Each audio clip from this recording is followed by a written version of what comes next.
আসসালামু আলাইকুম ডাক্তার বাবু। ওয়ালাইকুম আসসালাম। আসুন আসুন, বসুন। আমি এখানে বসতে আসি নাই। কি করতে এসেছেন বলুন। ডাক্তার বাবু, কিছুদিন পরে আমার বিয়ে। বিয়ে হলে আমি কি করব? দাওয়াত দিতে এসেছো নাকি ব্যাডমিন্টনের জন্য এসেছো শুনি? ওহো ডাক্তারবাবু। ওহো ডাক্তার বাবু, পুরো কথা না শুনে কথা বলেন। আগে পুরো কথা শুনবেন, তারপরে কথা বলবেন। আমি বলেছিলাম সামনে আমার বিয়ে। আমার মাথায় কোনো চুল নাই।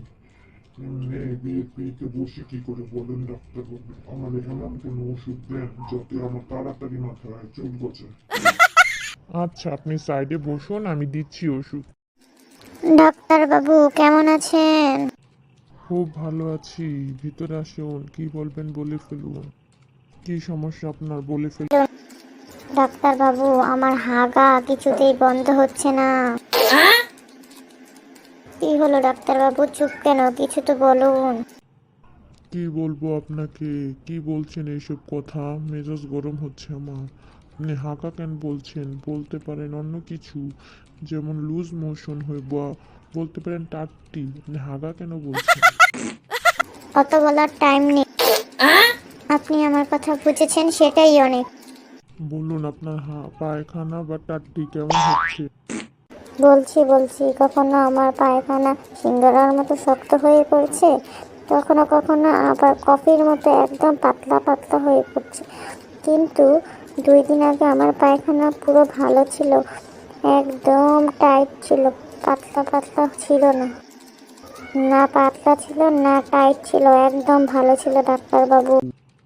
আপনি চুপ করুন, চুপ করুন। একবারে সিঙ্গারা আর কফির গুষ্টি উদ্ধার করে দিচ্ছেন। একটু থামুন থামুন, আমি মেডিসিন লিখে দিচ্ছি। মেডিসিনগুলো 3 বেলা খাবেন, তাহলে দেখবেন আপনার পায়খানা ঠিক হয়ে গেছে, বুঝেছেন?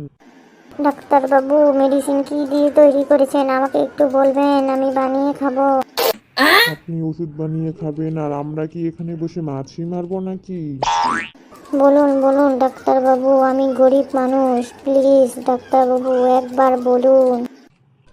বলছি, এই মেডিসিনটা বানাতে গেলে প্রথমে 1 বালতি পানি লাগবে, 1 হাঁড়ি মরিচের গুঁড়ো, 1 হাঁড়ি গোলমরিচের গুঁড়ো, 1 বালতি জিরের গুঁড়ো, আদা রসুন পেঁয়াজ বাটা, 4 বাটি শিমুল পাতা, ভাত দিবেন বাসি। এইসব মিশিয়ে গামলাটা 25 বছর রাখিবেন, দেখবেন মেডিসিন হয়ে গেছে। বাপ রে বাপ, এটা মেডিসিন না আরো কিছু? আপনার মেডিসিনের কথা শুনে আমার পায়খানা ঠিক হয়ে গেছে। আপনি খান আপনার মেডিসিন, আমি চললাম।